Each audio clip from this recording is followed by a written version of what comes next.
Bonjour, je m'appelle Bryce. Il y a 2 nuits, mon père est parti avec sa nouvelle femme et m'a envoyé un SMS qui ressemblait à une notification légale. Tu es coupé de cette famille. Ne nous contacte plus.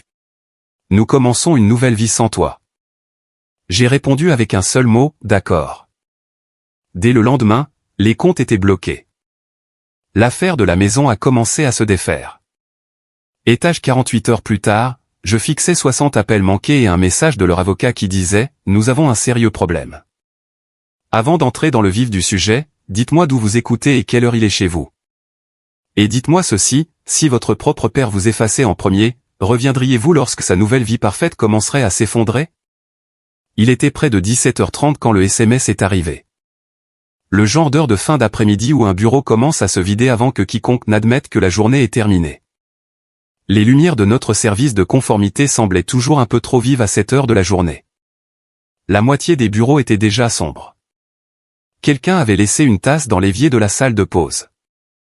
Le photocopieur au bout du couloir avait enfin cessé de ronronner. J'étais toujours à mon bureau au centre-ville de Phoenix, parcourant ligne par ligne un ensemble de notes de transaction, vérifiant les divulgations manquantes et les signatures incohérentes, faisant le genre de travail que la plupart des gens ne remarquent que lorsque cela tourne mal. Mon téléphone a vibré à côté de mon clavier. Je l'ai à peine regardé au début. Je pensais que c'était un autre email de travail, peut-être un rappel de calendrier que j'avais ignoré plus tôt. Puis j'ai vu le nom de mon père, Scott Peterson. Rien que cela m'a fait faire une pause. Il était parti une semaine plus tôt avec sa nouvelle femme, Jody, se dirigeant vers Scottsdale, comme s'il traversait une meilleure version de sa propre vie. Pendant des mois, c'est tout ce dont il avait parlé. Un nouveau départ, un quartier plus calme, de meilleures commodités, de meilleures personnes si nous étions honnêtes sur ce qu'il voulait dire. Il aimait cette expression, nouveau départ, la prononçait comme certains hommes disent, bénédiction, comme si les bons mots pouvaient rendre l'égoïsme noble. J'ai ouvert le message. Tu es coupé de cette famille. Ne nous contacte plus. Nous commençons une nouvelle vie sans toi. Je l'ai lu une fois, puis plus lentement, puis une troisième fois parce que quelque chose en moi voulait trouver un sens plus doux caché dans ces mots. Il n'y en avait pas. Ce qui m'a frappé en premier n'était pas la colère. Ce n'était pas non plus le chagrin. C'était un étrange silence total, comme si la pièce s'était éloignée de moi. Mon père avait envoyé ce message comme une banque ferme un compte. Propre, final, sans explication, sans émotion, juste une décision. J'ai fixé l'écran pendant quelques secondes, puis j'ai tapé un mot, d'accord. C'était tout. J'ai posé le téléphone face cachée sur mon bureau et j'ai regardé la feuille de calcul devant moi, bien que je ne voyais rien de tout cela. Parfois, les choses les plus difficiles que votre famille dit ne viennent pas avec des voix élevées. Elles viennent déguisées en politique, en paperasse, comme s'il n'y avait plus rien à discuter. De l'extérieur, cela aurait probablement semblé assez simple. Un père se remarie, les tensions montent, le fils cadet est mis de côté. Les gens entendent une histoire comme celle-là et pensent qu'ils la connaissent déjà. Ils pensent que c'est une question de sentiments blessés, peut-être de ressentiment, peut-être de vieux problèmes familiaux qui débordent enfin. C'était plus compliqué que cela. Je suis le fils cadet. J'ai toujours été le plus calme. Pas le préféré, pas le plus bruyant. Pas celui autour duquel les gens se rassemblaient lors des barbecues ou des dîners de fin d'année. J'étais celui qui écoutait. Celui qui se souvenait des dates d'échéance. Celui à qui on tendait une pile de formulaires en lui disant « Tu es bon avec ça ». Jette un coup d'œil. C'est comme ça que ça a commencé il y a des années. De petites choses. Un accord avec un entrepreneur que mon père ne voulait pas lire. Un document de refinancement dont il ne comprenait pas les termes, un avenant d'entiercement qui avait besoin d'un autre regard avant qu'il ne le signe. Il aimait dire aux gens qu'il dirigeait son entreprise de construction à l'instinct et avec de la pugnacité. Ce qu'il ne disait pas, c'est que l'instinct avait l'habitude de m'appeler après le dîner pour me demander si la page 7 signifiait ce qu'elle semblait signifier. Je n'ai jamais possédé quoi que ce soit qu'il ait construit, jamais touché son argent, jamais eu de contrôle légal sur sa vie, mais c'était moi qui vérifiais le langage. J'ai repéré les divulgations manquantes. J'ai signalé les problèmes de transfert. Je me suis assuré que les documents s'alignaient avant qu'ils ne deviennent des erreurs coûteuses. Et avec la maison qu'il essayait d'acheter à Scottsdale, mon rôle importait plus qu'il ne le réalisait. L'affaire était déjà en cours. Son ancienne propriété à Mesa était liée au calendrier. Les fonds étaient déplacés par des canaux temporaires. La vérification de la source des fonds devait correspondre au dossier. Le courtier avait besoin de réponses. La compagnie de titres avait besoin de cohérence. Rien de tout cela ne semblait dramatique quand on le disait vite, mais quiconque a déjà vu un accord fragile s'effondrer sait ceci, la paperasse n'est ennuyeuse que jusqu'à ce qu'elle commence à coûter de l'argent aux gens. Et mon nom était toujours dans ce processus. C'est la partie que mon père a soit oubliée, soit supposée n'avoir aucune importance. Il venait de me couper en tant que son fils tout en dépendant de moi comme infrastructure. Je me suis penché en arrière dans ma chaise et j'ai frotté ma mâchoire. Dehors, par les fenêtres du bureau, le ciel avait commencé à se décolorer en cet or poussiéreux d'Arizona que l'on obtient en fin d'automne. Chaleureux de loin et fatigué de près. J'ai pensé à l'appeler. Je l'ai vraiment fait. Un vieux réflexe en moi voulait croire qu'il y avait eu un malentendu. Que peut-être Jody avait poussé une conversation trop loin. Que peut-être il avait eu une mauvaise journée et avait choisi la façon la plus cruelle possible de dire qu'il avait besoin d'espace. Mais une autre pensée s'est installée tout aussi clairement. Si quelqu'un vous dit qu'il ne veut pas de vous dans sa vie, la chose la plus respectueuse que vous puissiez faire est de le croire du premier coup. Alors, j'ai décidé que je le ferais. J'ai fermé le rapport que j'examinais, rassemblé les pages éparses sur mon bureau et les ai glissées dans un dossier. Puis, j'ai ouvert le dossier lié à l'achat de la maison de mon père. Les champs d'autorisation étaient toujours là. Mon nom était toujours dans la chaîne où il était resté pendant des semaines, propre et officiel, comme si j'appartenais à un avenir dont j'avais été écarté. Je l'ai regardé longuement. Puis j'ai fermé le dossier sans rien toucher car tout ce que je ferais ensuite devait être délibéré. Au moment où j'ai quitté le bâtiment, le parking était à moitié vide et le béton gardait encore la chaleur de la journée. Je suis monté dans ma voiture, j'ai posé mon téléphone dans la console et je suis rentré chez moi à travers le trafic du soir sans musique, sans appeler personne, sans essayer de faire en sorte que le message signifie moins qu'il ne le faisait. Le lendemain matin, je me suis réveillé et j'ai réalisé quelque chose d'étrange. Mon téléphone était complètement silencieux. Je me suis réveillé dans un silence qui semblait étrange.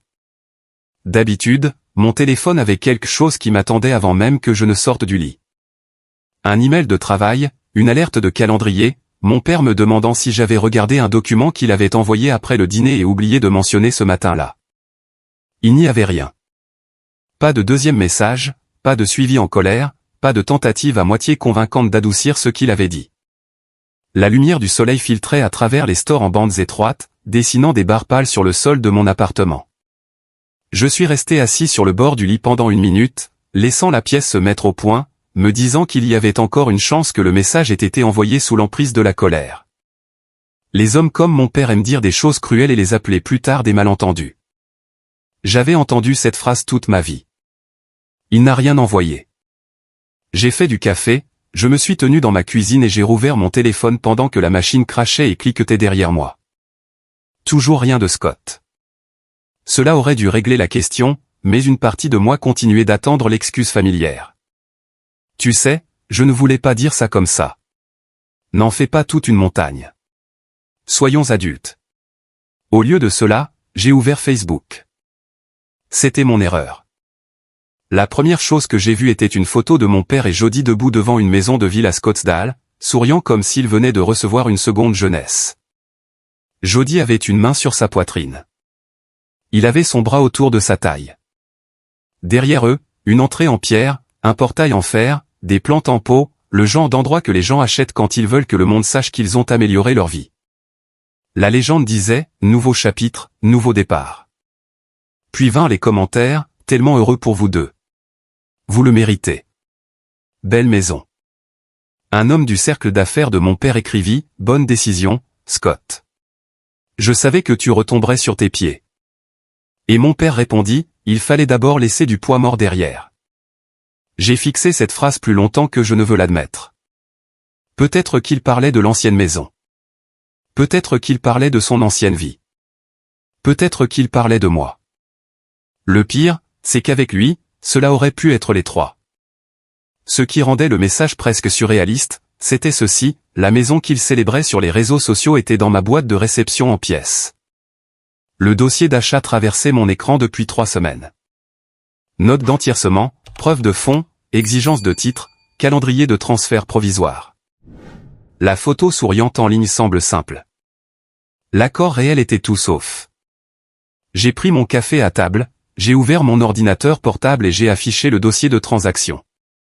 Mon père ne se souciait jamais des mécanismes sous-jacents. Il se souciait des résultats. Il aimait les clés en main, les signatures faites, les cases cochées.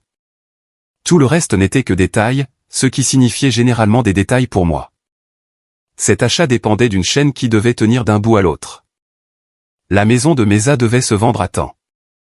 Les fonds temporaires devaient transiter par le bon compte. La compagnie de titres avait besoin de vérification. L'entièrcement avait besoin d'une documentation cohérente. Un vendeur avec une fenêtre de clôture serrée n'allait pas attendre que les gens s'organisent. Et sur plusieurs de ces points, mon nom était toujours attaché comme contact de vérification. C'est la partie que Scott avait soit ignorée, soit supposé que je négligerais. Il m'avait coupé de la famille, mais m'avait laissé à l'intérieur de la structure qui portait son soi-disant « nouveau départ ». Je suis resté là un long moment, non pas en colère au sens bruyant, juste clair. Puis j'ai ouvert un nouvel email. J'ai d'abord écrit au coordinateur de titre. Court, direct, professionnel, avec effet immédiat. Je ne sers plus de contact de vérification pour toute documentation relative à cette transaction. Veuillez retirer mon nom de toute communication ultérieure et adresser toutes les futures demandes à l'acheteur. Puis j'ai écrit au courtier. Langage similaire, pas d'émotion, pas d'accusation, pas de performance, juste des faits. Je ne suis plus impliqué. J'ai relu les 2 emails 2 fois avant de les envoyer. Non pas parce que je doutais de la formulation, mais parce que je comprenais le poids des choses discrètes. Une voix élevée peut être ignorée. Une piste papier propre ne peut pas. Une fois les messages partis, j'ai fermé l'ordinateur portable, rincé ma tasse et me suis préparé pour le travail. Je me suis rasé, j'ai boutonné ma chemise, j'ai rassemblé mon sac, j'ai fermé l'appartement derrière moi et je suis allé à ma voiture sous un ciel d'Arizona clair qui ne semblait pas se soucier de ce qui avait changé.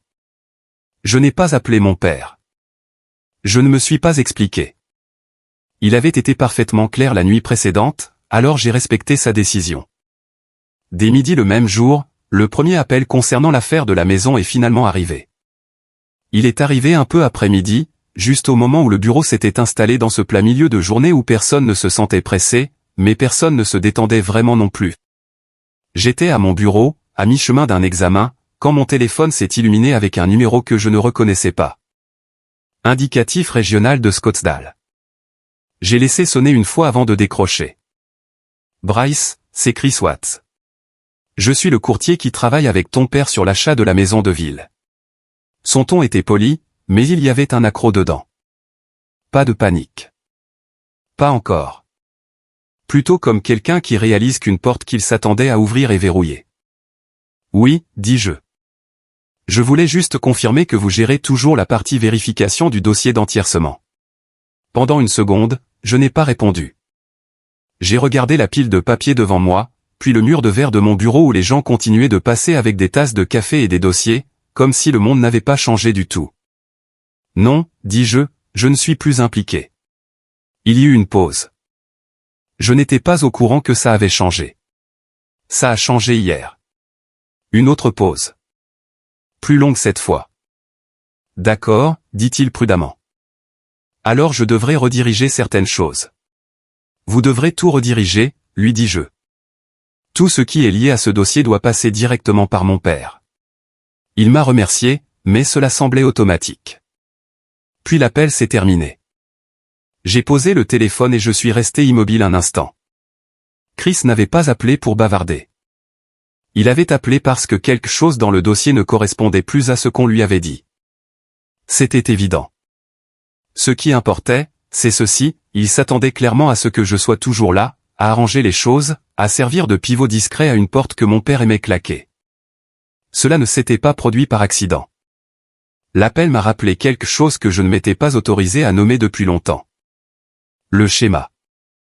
La façon dont tout cela avait commencé assez petit pour paraître inoffensif. À 23 ans, j'étais assis à la table de cuisine de mon père à Mesa avec un contrat d'entrepreneur étalé devant moi et un surligneur à la main.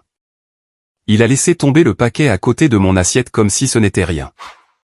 Tu es celui qui a le cerveau pour ce genre de choses, a-t-il dit.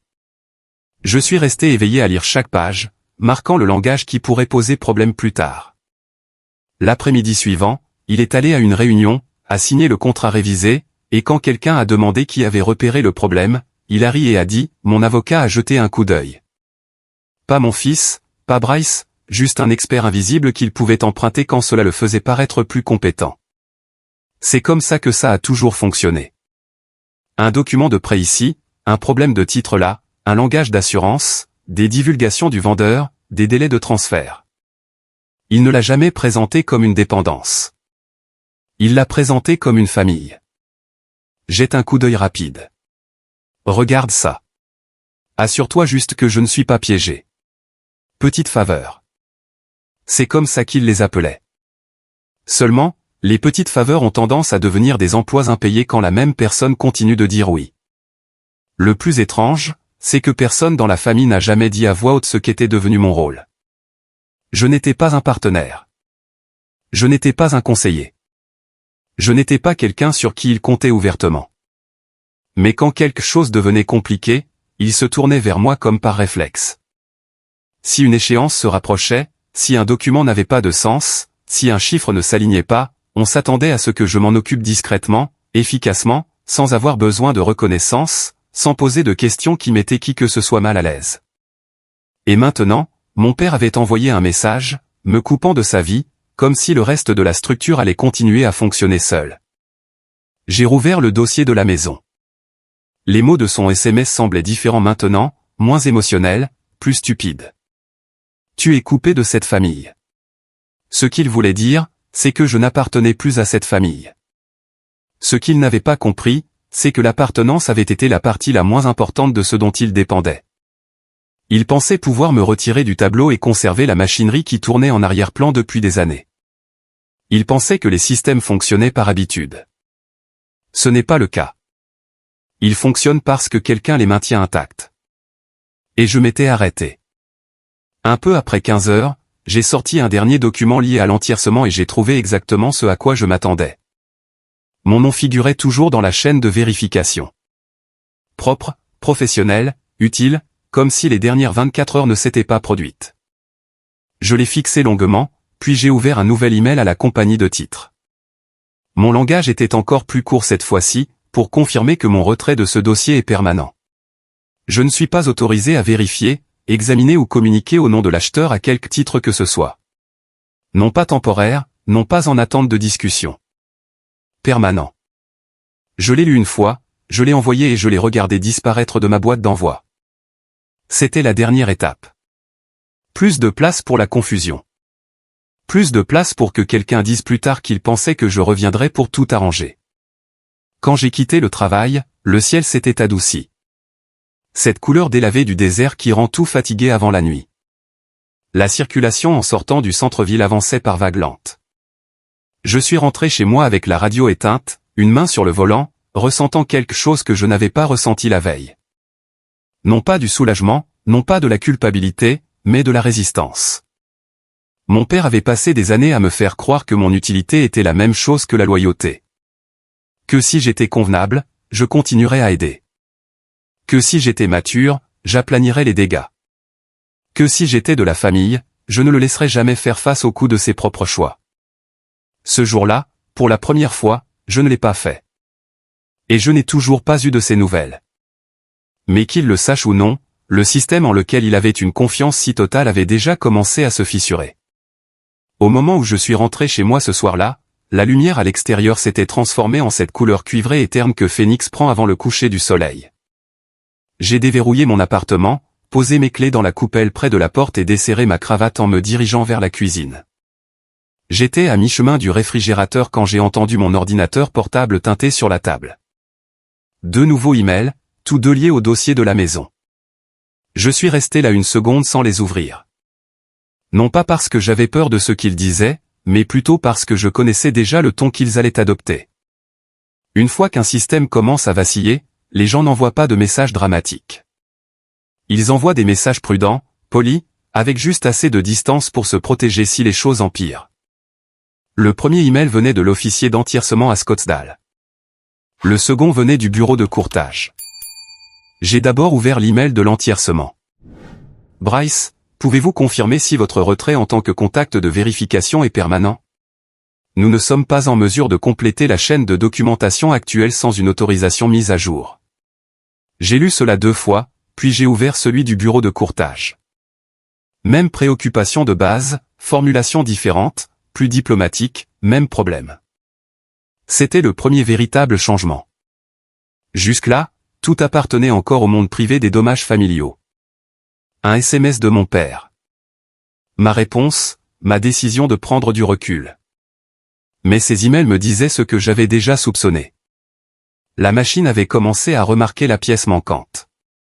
L'achat de mon père n'a jamais été aussi simple qu'il aimait le prétendre. Il voulait la version propre de l'histoire. Vendre l'ancienne propriété, acheter la nouvelle, emménager avec Jody, prendre un verre sur la terrasse, dire aux gens que la vie s'était déroulée exactement comme il le fallait. Mais l'immobilier ne fonctionne pas avec des légendes et des sourires mis en scène. Il fonctionne avec le calendrier, la documentation et des gens qui font exactement ce que le dossier dit qu'ils doivent faire. Son affaire de maison de ville reposait sur trop d'éléments mouvants pour survivre à la confusion. La maison de Mesa devait se vendre dans la fenêtre attendue. Les fonds relais devaient transiter correctement. La source de ces fonds devait être documentée. La compagnie de titres avait besoin d'une trace de vérification propre. L'entièrcement avait besoin de réponses cohérentes. Le vendeur avait besoin d'être sûr que l'acheteur n'improvisait pas ses finances à mi-parcours de la clôture. Et pendant des semaines, j'avais été la personne rattachée à plusieurs de ces points de contrôle. Non pas parce que je possédais quoi que ce soit, non pas parce que je bénéficiais de l'accord, mais parce que mon père me faisait confiance pour faire la partie qu'il n'avait jamais respectée suffisamment pour la comprendre. Maintenant, mon nom était absent du processus. Et chaque étape qui semblait autrefois fluide devait soudainement être expliquée à nouveau. Cela prend du temps. Le temps tue les accords fragiles. J'ai répondu aux 2 emails de la même manière. Bref, professionnel, définitif. Oui, mon retrait est permanent. Non, je ne suis pas autorisé à vérifier ou discuter de toute partie de la transaction. Veuillez adresser toutes les futures demandes à l'acheteur. J'ai cliqué sur envoyer et j'ai fermé l'ordinateur portable, mais le silence dans la pièce avait changé. On peut savoir quand un problème est passé de la possibilité à l'action. Il a un poids différent. J'ai réchauffé les restes, j'ai mangé au comptoir, j'ai rincé l'assiette, puis j'ai porté mon téléphone sur le canapé. Dehors, le trafic sur la route principale s'était adouci en un murmure régulier. À l'intérieur, l'endroit semblait trop silencieux. Un peu après 19 h, Chris a rappelé. Cette fois, j'ai répondu à la 2e sonnerie. Bryce, dit-il, et j'ai tout de suite su que sa voix avait changé. Il ne faisait plus simplement une vérification. Maintenant, je dois vous demander quelque chose directement. Êtes-vous absolument sûr de ne plus être impliqué dans cette transaction? J'en suis sûr. Il a expiré par le nez, pas vraiment un soupir. D'accord, alors. Je dois être honnête avec vous. Le côté vendeur commence à poser des questions. L'entièrcement ne peut pas vérifier la documentation source telle qu'elle a été présentée à l'origine. C'était ça. Pas encore un effondrement. Mais le premier son qu'une structure fait avant que les gens n'admettent qu'elle est en difficulté. Quel genre de questions, ai-je demandé? Question de calendrier. Question de vérification. Ils veulent savoir qui confirme réellement quoi. Si le dossier a changé, ils ont besoin d'une documentation mise à jour. Sans cela, cela pourrait retarder la clôture. Ou l'annuler? Il resta silencieux pendant une demi-seconde. Oui, dit-il. Possiblement cela aussi. Je me suis adossé au coussin du canapé et j'ai regardé la fenêtre sombre au-dessus du parking. Quelques jours plus tôt, mon père postait sur un nouveau départ, un nouveau chapitre, une meilleure vie. Tout cela construit sur l'hypothèse que les détails continueraient à s'arranger d'eux-mêmes. Ils ne le font jamais. Chris a repris la parole, plus prudemment cette fois. Votre père est-il au courant que vous vous êtes retiré du processus? Je lui ai dit la vérité. Je n'en ai aucune idée. Il a donné une courte réponse professionnelle, m'a remercié de mon temps et a mis fin à l'appel. Ensuite, je suis resté là, le téléphone à la main, l'écran noir, la pièce silencieuse, le réfrigérateur ronronnant de la cuisine. Je m'attendais à ce que mon père appelle dans les minutes qui suivaient. Je m'attendais à de la colère, de la confusion, peut-être l'un de ces discours sur la loyauté familiale que les hommes donnent juste avant de vous demander de les sauver de leur propre choix. Rien n'est venu. Et cela m'a dit quelque chose que je n'avais pas su auparavant. Scott ne comprenait toujours pas ce qui s'était passé. Il pensait que l'accord était intact parce qu'il pensait que le système était automatique. Il ne savait pas que le vendeur devenait nerveux. Il ne savait pas que l'entiercement hésitait. Il ne savait pas que les personnes sur lesquelles il comptait pour faire avancer les choses commençaient à se protéger. Mais il le ferait. Et quand il le ferait enfin, le silence allait prendre fin d'un seul coup.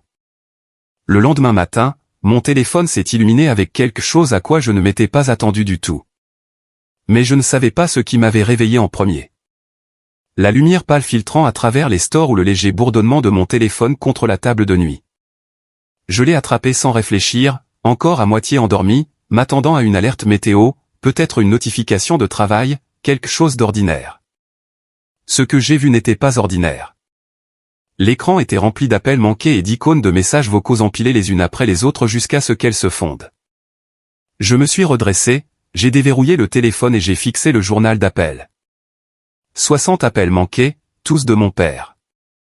Pendant quelques secondes, j'ai juste regardé son nom se répéter sur l'écran, ligne après ligne, comme quelqu'un qui s'appuie sur une porte verrouillée. 2 nuits plus tôt, il m'avait dit de ne plus le contacter. Il avait tracé cette ligne lui-même. Il l'avait fait proprement, avec confiance, comme un homme certain de ne jamais avoir besoin de la franchir à nouveau. Maintenant, il appelait comme si la maison était en feu. J'ai posé mes pieds sur le sol et je suis resté là, téléphone à la main, tandis que la pièce se mettait lentement au point autour de moi. Le ventilateur de plafond tournant au-dessus, le ronronnement de la climatisation, une bande de soleil traversant la commode. Tout dans mon appartement semblait exactement pareil. Rien en moi ne se sentait pareil. Ma première réaction m'a surpris. Ce n'était pas de la satisfaction. Pas tout de suite. C'était de l'inquiétude. C'est la partie que les gens ne comprennent pas toujours quand la famille vous fait du mal. La blessure peut être réelle. Le manque de respect peut être clair. Et pourtant, une vieille partie loyale de vous se dresse quand des problèmes apparaissent sur leur visage. C'est toujours votre père. Cette voix dit qu'il pourrait être dépassé. Une autre voix répond. Et une troisième, plus calme mais plus tranchante, pose la question qui compte, appellerait-il s'il n'avait pas besoin de quelque chose? Je me suis levé, je suis allé à la cuisine, j'ai rempli la cafetière et j'ai appuyé sur le bouton de démarrage. La machine sifflait et cliquetait pendant que je continuais à regarder l'écran. 60 appels signifiaient que le problème n'était plus théorique. Quelque part entre mon dernier email de retrait et ce matin, quelqu'un lui avait dit que l'affaire était en train de glisser. L'entiercement avait dû demander une confirmation. Chris l'avait peut-être appelé. La compagnie de titres avait peut-être fait marche arrière. Peut-être que pour la première fois, mon père était confronté à des questions qu'il ne pouvait pas éluder par le bluff. J'ai ouvert l'onglet des messages vocaux. Il n'y avait que 2 messages. Le premier était court. Sa voix était tendue, sèche, en colère, comme celle des hommes quand la peur essaie de se cacher derrière l'autorité. Bryce, appelle-moi maintenant. Le second, laissé 40 minutes plus tard, était pire parce qu'il abandonnait un peu le jeu. Bryce, il faut que ça soit réglé aujourd'hui. Décroche ton téléphone. Pas, tu vas bien? Pas, il faut qu'on parle. Pas, je n'aurais pas dû dire ce que j'ai dit. Juste une exigence. La même vieille supposition déguisée en panique. Il n'avait pas appelé parce que je lui manquais. Il avait appelé parce que la machinerie s'était arrêtée et qu'il se souvenait soudain de qui l'avait huilé. J'ai versé mon café, je me suis assis à table et j'ai posé le téléphone devant moi comme si c'était quelque chose de vivant. Pendant un moment, j'ai simplement écouté le silence de mon propre appartement, une portière de voiture qui se fermait à l'extérieur, des tuyaux qui tintaient dans le mur, les sons ordinaires d'un matin de semaine. J'ai essayé d'imaginer ce qui se passerait si je le rappelais. Peut-être qu'il dirait que le message avait été envoyé sous le coup de la colère. Peut-être qu'il mettrait ça sur le compte du stress. Peut-être qu'il essaierait cette vieille phrase, ne sois pas si sensible. Tu sais, je ne voulais pas dire ça comme ça. Les hommes comme mon père pouvaient dire des choses cruelles sans sourciller et ensuite considérer votre souvenir de ces choses comme le vrai problème.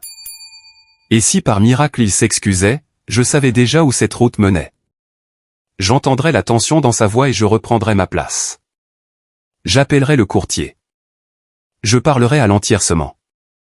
Je comblerais la brèche, calmerais les délais, aplanirais les aspérités, et à la fin de la journée, tout le monde ferait comme si l'explosion n'avait été qu'un malentendu familial. C'était le vrai piège. La chose la plus facile à faire pour moi était de régler le problème. La chose la plus difficile était de laisser sa propre décision tenir. J'ai décroché le téléphone 2 fois. La première fois, je l'ai déverrouillé et j'ai fixé son nom. La deuxième fois, j'ai même appuyé sur l'icône d'appel, puis je me suis arrêté avant qu'il ne se connecte. Mon pouce a plané là pendant que toutes mes vieilles habitudes essayaient de prendre le dessus. Garder la paix. Être le raisonnable. Ne pas empirer les choses. Ne pas laisser les étrangers voir la famille s'effondrer. Puis une autre pensée a coupé à travers tout cela. Il n'avait aucun problème à me rendre jetable quand il pensait qu'il se tenait sur un terrain solide. Il n'a pas le droit de m'appeler « famille » à nouveau juste parce que le terrain a bougé. J'ai posé le téléphone. Je ne l'ai pas appelé. J'ai fini mon café, pris une douche, me suis habillé et suis parti au travail, l'appareil vibrant encore 1 ou 2 fois sur le siège passager avant de finalement se taire. Le trajet jusqu'au centre-ville semblait plus long que d'habitude. Non pas parce que le trafic était pire, mais parce que je savais que quelque chose avait changé en moi sur cette chaise de cuisine. J'avais passé la majeure partie de ma vie d'adulte à me diriger vers les urgences familiales comme s'il s'agissait de convocations. Ce matin-là, j'ai fait quelque chose de différent. J'ai continué à conduire. Au travail, j'ai effectué mes tâches comme d'habitude. J'ai examiné des rapports, répondu à un email interne, validé un contrôle de conformité de routine. Mais en dessous de tout cela, je pouvais sentir la pression monter quelque part en dehors des murs de mon bureau, dans une maison de ville où je n'avais jamais mis les pieds, dans un dossier dont j'étais sorti, dans une conversation que mon père essayait probablement de contrôler et échouait. En début d'après-midi, j'ai finalement compris pourquoi il avait appelé tant de fois. La réponse est apparue juste après le déjeuner, cachée dans un email qui semblait inoffensif jusqu'à ce que j'ouvre la pièce jointe. J'étais de retour à mon bureau, travaillant sur un examen de routine, lorsque le bureau de l'entiercement a envoyé une demande de clarification concernant la documentation précédemment soumise sous mon autorité de vérification. Cette phrase seule m'a fait me redresser. Mon autorité de vérification, pas ancienne, pas précédente, au présent. J'ai ouvert le dossier. Mon nom était toujours là. Non pas simplement enterré dans une vieille note du début du processus. Il figurait sur la ligne de vérification financière comme si j'étais toujours partie de la transaction, comme si je soutenais toujours la structure qui maintenait l'accord. J'ai parcouru les pages 1 fois, puis plus lentement. Je savais exactement ce que j'avais autorisé et exactement quand je m'étais retiré. Cette version incluait une soumission que je n'avais jamais approuvée. C'est à ce moment-là que toute la situation est devenue claire. Mon père n'avait pas simplement supposé que je reviendrais.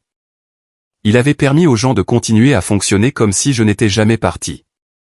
2 jours plus tôt, j'étais un poids mort, un problème. Quelqu'un qu'il pouvait exclure de sa vie avec un seul SMS. Mais ma crédibilité, cette partie-là, il la voulait toujours. J'ai appelé l'officier de l'entiercement avant de pouvoir me raisonner à ne pas le faire. Son ton était prudent dès le début. La façon dont les gens parlent lorsqu'ils essaient de rester neutres dans le désordre de quelqu'un d'autre. Je dois clarifier quelque chose, dis-je. Je me suis complètement retiré de ce dossier. Il y eut un bref silence à l'autre bout. C'est ce que nous essayons de régler, répondit-elle. Plusieurs parties de la documentation ont été présentées en supposant que vous supervisiez toujours la vérification de la conformité. Je ne le fais pas, une autre pause. Des papiers se sont déplacés de son côté. Un clavier a cliqué. D'accord, dit-elle plus calmement maintenant. Alors je dois vous informer que l'équipe juridique du vendeur pourrait demander des éclaircissements concernant le changement. C'était ça. Pas seulement un retard, pas seulement un inconvénient, mais un examen juridique. Parce que si le dossier disait une chose et que la vérité en était une autre, le problème n'était plus privé. Une fois que les avocats commencent à demander qui représentait quoi, les gens ne se soucient plus des sentiments de la famille. Ils se soucient de l'exposition. Je l'ai remercié, j'ai mis fin à l'appel et je suis resté assis à regarder le document sur mon écran. Mon père ne m'avait pas seulement coupé, il avait continué à utiliser la version de moi qui était utile. Cela m'a frappé plus fort que le SMS ne l'avait jamais fait. Le reste de l'après-midi s'est déroulé dans un flou. J'ai répondu aux emails professionnels, validé un rapport, acquiescé lors d'une brève réunion interne. J'ai fait tout ce que j'étais censé faire, mais une partie de mon esprit restait fixée sur ce dossier et le mensonge qui le traversait. Vers 16h30, alors que je m'apprêtais à partir, mon téléphone a sonné à nouveau. Cette fois, ce n'était pas Scott. C'était Jody. J'ai laissé sonner une fois avant de répondre. Sa voix était douce, mesurée, presque trop posée. « Bryce, je suis contente que tu aies répondu. Il y a eu un malentendu. » Ce mot, malentendu. Les gens l'utilisent quand ils veulent des conséquences sans responsabilité. Je ne pense pas qu'il y en ait eu, lui ai-je dit. Elle a poussé un petit soupir doux, celui qui est censé signaler la patience. Ton père pensait que tu aidais toujours avec les papiers. C'est tout. Tout le monde est contrarié, et maintenant le vendeur est nerveux. Si tu pouvais juste appeler le courtier et arranger ça. Tout peut se calmer. Je me suis appuyé contre ma voiture dans le parking et je l'ai écoutée parler comme si elle me demandait de régler un problème de place à table au dîner. Bryce, allez, dit-elle quand je n'ai pas répondu tout de suite. Tu sais comment il est. Il ne voulait pas dire ça comme ça. Comme quoi? Comme me couper de la famille. Comme me dire de ne plus les contacter. Comme agir comme si j'étais jetable, mais que mon nom était toujours disponible pour être utilisé. Puis elle a ajouté la phrase qu'elle pensait, je crois, me faire honte et me soumettre. Tu réagis de manière excessive. J'ai failli rire. Non pas parce que c'était drôle, mais parce que c'était si familier. D'abord, ils vous blessent. Ensuite, ils vous disent que votre douleur est le vrai problème. Non, dis-je, assez calmement pour qu'elles doivent écouter. Il y a 2 nuits, mon père m'a envoyé un message me disant que je ne faisais plus partie de la famille. J'ai respecté cela. À cause de cela, je ne suis impliqué dans aucune partie de ses finances, de son achat ou de sa paperasse. Silence. Pas un silence offensé. Un silence calculé. Quand elle a repris la parole, la douceur s'était amincie. Alors, tu vas vraiment laisser ça s'effondrer? C'était ça. La vraie question, non pas si j'étais blessé, non pas si Scott avait franchi une ligne, juste si je reprendrais mon ancienne position et protégerais la vie qu'il construisait sur mon absence. Je ne laisse rien arriver, dis-je. Je me suis retiré quand on me l'a dit. Elle n'a pas eu grand-chose à dire après cela. L'appel s'est terminé sans au revoir. Au lieu de rentrer directement chez moi, j'ai conduit vers l'est et me suis arrêté dans un petit restaurant de bord de route près de Mesa, l'un de ces endroits calmes où personne ne vous dérange si vous êtes assis avec un café et que vous restez à vous-même. J'ai pris une banquette près de la fenêtre, j'ai commandé sans vraiment goûter quoi que ce soit, et j'ai laissé le bruit dans ma tête se calmer. C'est là que la colère s'est finalement aiguisée. Pas la colère sauvage, pas celle qui pousse les gens à jeter des choses ou à envoyer des messages imprudents. Celle-ci était plus propre que ça, plus froide. Utile. Mon père avait cru qu'il pouvait me chasser de sa vie et conserver les avantages de tout ce que j'avais passé des années à entretenir. Il pensait que la loyauté signifiait un accès permanent. Il pensait que mon silence signifiait un consentement. Maintenant, le dossier était remis en question. Maintenant, d'autres personnes demandaient des éclaircissements. Maintenant, le système qu'il avait cru le mener vers une meilleure vie commençait à se demander qui exactement le maintenait. Et ce soir-là, la situation s'est encore aggravée lorsqu'un avocat m'a finalement contacté directement. J'étais à peine rentré chez moi quand mon téléphone a vibré à nouveau. J'avais posé mes clés sur le comptoir, me suis versé un verre d'eau et desserré mon col quand l'écran s'est illuminé avec un message d'un numéro que je ne connaissais pas. Pendant une seconde, j'ai pensé que ce pourrait être un autre courtier, peut-être encore l'entiercement, quelqu'un essayant de régler les détails avant la fin de la journée. Ce n'était pas le cas. Le texte disait, ceci est Casey Anthony, conseiller de Scott Peterson, concernant la transaction immobilière de Scottsdale. Nous devons parler dès que possible. Il semble y avoir un grave problème avec la documentation liée à l'achat. Je l'ai lu 2 fois, puis une fois de plus, plus lentement. Jusqu'à ce moment-là, Tout portait encore la forme d'une dispute familiale débordant sur les affaires. C'était moche, oui. Dommageable, oui, mais toujours personnel. Un père faisant des suppositions imprudentes. Une nouvelle femme essayant de se sortir des conséquences. Un courtier réalisant que le dossier n'était pas aussi propre qu'on lui avait dit. Un avocat a changé la température de l'affaire. Je me suis assis à ma table de cuisine et j'ai posé le téléphone devant moi. L'appartement était silencieux, à l'exception du bourdonnement du réfrigérateur et du bruit occasionnel du trafic de la rue en contrebas. Je pouvais sentir l'air dans la pièce changer, non pas parce que le message était dramatique, mais parce qu'il était mesuré. Grave problème. C'était le langage d'avocat pour quelque chose de coûteux, documenté et qui ne pouvait plus être contenu. Avant que je ne puisse décider de répondre, un autre message est arrivé. Celui-ci venait de Chris. Il était bref. L'équipe juridique du vendeur demande des éclaircissements concernant la vérification des fonds et si le dossier a changé après la soumission initiale. C'était suffisant. Une fois que l'avocat du vendeur a commencé à lire la trace écrite, personne ne se souciait des sentiments de la famille. Il se souciait de ce qui avait été représenté, de qui avait été nommé, et si la transaction avait été présentée sous de fausses hypothèses. En clair, ils allaient demander si mon père avait laissé les gens croire que je soutenais toujours l'affaire alors que je ne le faisais pas, et mon nom était toujours dans la chaîne initiale de ce dossier. C'est à ce moment-là que le véritable danger est apparu. Il ne s'agissait plus seulement de la perte de la maison de ville par Scott.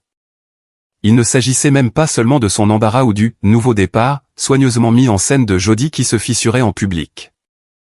Le véritable risque était que ma crédibilité professionnelle puisse être entraînée dans un désordre dont je m'étais déjà éloigné. Je travaille dans la conformité. Mon nom signifie quelque chose dans ce monde. Pas la célébrité, pas le pouvoir, mais la fiabilité, la précision, un processus propre. Si quelqu'un prétendait plus tard que j'avais approuvé une documentation incomplète ou trompeuse, cela ne resterait pas dans le cadre d'une seule transaction immobilière, cela pourrait me suivre. Alors, j'ai cessé de penser comme un fils et j'ai commencé à penser comme quelqu'un qui protège son propre dossier. J'ai ouvert mon ordinateur portable, créé un nouveau dossier et commencé à tout rassembler. Le texte original de mon père, ma réponse, les emails de retrait de vérification, ma notification au courtier, le langage de confirmation du titre, les eurodatages, les pièces jointes, tout ce qui montrait une séquence claire. Tout ce qui prouvait que je m'étais retiré avant que le dossier ne commence à glisser. Je ne l'ai pas fait sous l'effet de la colère. C'était la partie étrange. À ce moment-là, j'avais dépassé le stade où l'émotion était utile. La clarté avait pris le dessus. L'ordre avait pris le dessus. Si cela tournait plus mal, je n'allais pas me défendre avec la mémoire. J'allais me défendre avec une chronologie. Un peu plus tard, Chris a transmis une autre note. Le conseil du vendeur demande des éclaircissements concernant la vérification de la chaîne financière la plus récente et si les représentations antérieures restent valables. Cette phrase a frappé plus fort que tout ce que Jody avait dit auparavant, car elle signifiait que la situation avait changé. Des personnes extérieures à la famille posaient maintenant des questions que mon père ne pouvait pas contrôler par le charme, la pression ou la révision. Les rumeurs se propagent vite dans ces cercles aussi. Pas des commérages au sens commun. Des chuchotements professionnels. Des préoccupations transmises du courtier à l'officier de titre, du titre au service juridique, du service juridique à toute personne ayant une raison de protéger son client. Une affaire devient incertaine et soudain tout le monde devient précis. Tout le monde se souvient de qui a dit quoi. Tout le monde commence à sauvegarder des emails. Je n'ai pas répondu tout de suite à Kazay. Je ne lui devais pas de rapidité. Je ne devais pas à mon père un sauvetage par le biais d'un formatage légal. J'ai simplement continué à construire le dossier sur mon ordinateur jusqu'à ce que tout soit suffisamment clair pour qu'un étranger puisse le suivre. Au moment où je me suis enfin levé de table, le ciel extérieur était devenu noir. J'ai vérifié la serrure de la porte, éteint la lumière de la cuisine et emporté mon téléphone dans la chambre. Avant de le poser sur la table de chevet, j'ai regardé une fois de plus le message de Kazay, puis la note transmise de Chris. C'est à ce moment-là que j'ai compris quelque chose que je ne m'étais pas pleinement permis de croire auparavant. Ces 60 appels manqués n'avaient pas été la crise. Ils avaient été la sirène d'alarme avant le véritable désastre. Parce que la prochaine étape ne serait pas la confusion, ce serait la conséquence. Et au matin, L'homme qui m'avait coupé de sa vie allait enfin entendre ce que cela lui avait coûté. Je n'ai pas beaucoup dormi cette nuit-là. Je suis resté allongé, écoutant le climatiseur s'allumer et s'éteindre, fixant le plafond, sachant que la prochaine étape approchait. Une fois que les avocats étaient impliqués, l'histoire cessait d'être émotionnelle et devenait coûteuse. Des hommes comme mon père pouvaient ignorer les sentiments blessés. Ils y prêtaient attention lorsque la paperasse se transformait en risque. Un peu après 7 heures, mon téléphone a commencé à sonner sur le comptoir de la cuisine. J'avais déjà fait du café. La tasse était encore trop chaude pour être tenue confortablement. Je suis resté là une seconde, regardant son nom s'allumer à nouveau sur l'écran. Scott Peterson. Cette fois, j'ai répondu. Il ne ressemblait pas à l'homme qui avait envoyé ce message.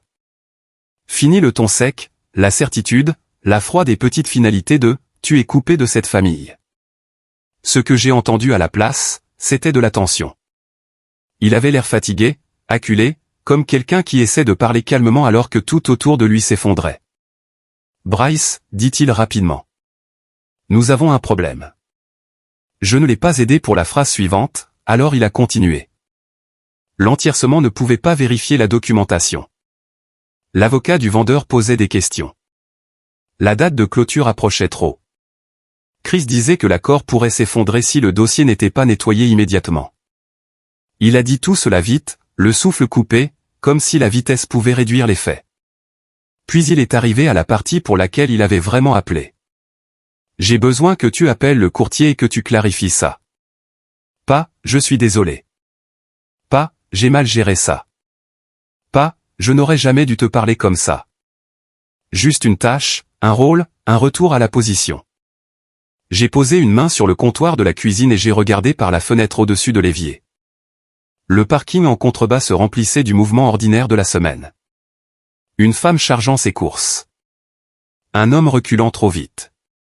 Quelqu'un promenant un petit chien le long du trottoir. La vie normale. Pendant ce temps, mon père était au téléphone, essayant de me replacer dans le système qu'il pensait toujours posséder. Comme je n'ai pas répondu tout de suite, il a changé de tactique. Ne fais pas ça, dit-il. Les familles ne se tournent pas le dos. Cela est tombé dans la pièce et y est resté. Les familles ne se tournent pas le dos. 2 jours plus tôt, il avait fait exactement cela, proprement, délibérément, avec suffisamment de confiance pour le mettre par écrit. Puis il est passé au script plus ancien, celui qu'il avait utilisé toute ma vie chaque fois qu'il voulait que l'obéissance ressemble à de la gratitude. Après tout ce que j'ai fait pour toi, dit-il, tu vas vraiment laisser ça arriver. C'était le point de pression, l'obligation enveloppée de mémoire, la suggestion que ses choix étaient maintenant mon test moral, que si je ne le sauvais pas, c'était moi qui manquais à la famille. Pendant un instant, je n'ai rien dit. Et dans ce silence, chaque vieil instinct s'est levé d'un seul coup. Règle le problème. Maintiens la paix. Ne laisse pas ça devenir plus laid. Sois le raisonnable. Sois le fils qui ne rend pas la journée difficile plus difficile. Je connaissais mieux cette version de moi-même que quiconque. Il avait été utile pendant des années. Mais une autre pensée s'est finalement dressée à côté de lui. Si j'intervenais maintenant, rien ne changerait. La prochaine crise viendrait. Le prochain document, le prochain appel urgent, la prochaine faveur qui n'était jamais vraiment une faveur. Et chaque fois que mon père aurait besoin du fils silencieux aux mains stables, on s'attendrait à ce que je me présente comme si les insultes étaient la météo et que les dégâts ne signifiaient rien. C'était la vraie décision devant moi. Pas l'accord, pas la maison de ville, pas même l'argent, mais si j'allais redevenir une infrastructure humaine. J'ai respiré et j'ai parlé aussi calmement que possible. Tu m'as dit de ne plus te contacter. Il a cessé de parler. J'ai laissé le silence durer suffisamment longtemps pour que les mots fassent pleinement effet. Puis j'ai ajouté la seule chose qui importait, j'ai respecté cela. Rien n'est revenu tout de suite. Pas d'indignation, pas d'argument, pas de correction rapide, juste de l'air sur la ligne. Pour la première fois depuis le début, le poids de la situation appartenait là où il aurait dû appartenir depuis le début, à lui. Quand il a repris la parole, sa voix avait changé une fois de plus, non pas en remords, mais en incrédulité. Alors c'est tout ? J'ai regardé la vapeur s'échapper de mon café, plus fine maintenant, presque disparue. C'est ta réponse, demanda-t-il. C'est la vérité, dis-je. Il a fait un petit bruit sous sa respiration, frustré, fatigué, peut-être effrayé. Puis la ligne a été coupée. Je suis resté là un moment après la fin de l'appel, le téléphone toujours à la main, l'appartement semblant soudain plus grand et plus silencieux qu'avant. Ce n'était pas un triomphe. Ce n'était pas propre. Se libérer d'un rôle pour lequel on a été formé se sent rarement noble sur le moment. Cela semble juste nécessaire. Quelques mois plus tard, l'accord concernant la maison était annulé. Mais quelque chose d'autre avait finalement changé dans ma vie. Ce qui s'est effondré après cet appel téléphonique ne s'est pas produit d'un seul coup. Cela s'est produit comme la plupart des vies bien léchées se défont. Tranquillement au début, puis partout. La maison de ville à Scottsdale n'a jamais été vendue. Une fois que l'avocat du vendeur a commencé à exiger une explication claire de la piste de vérification, l'accord a perdu toute la confiance qui le maintenait. Le dossier contenait trop de questions. Les délais ont glissé, la pression a augmenté, et finalement, le vendeur s'est retiré plutôt que d'attendre que mon père explique pourquoi la paperasse avait été présentée d'une certaine manière alors que la vérité était autre. Je ne l'ai pas appris de Scott. Il n'a jamais appelé pour admettre ce qui s'était passé. Il n'a jamais envoyé de message disant que l'accord était rompu. Il n'a jamais offert la seule chose qui aurait pu rendre tout cela honnête. Au lieu de cela, j'ai appris les choses par bribes. Une courte note de crise disant que l'achat s'était effondré.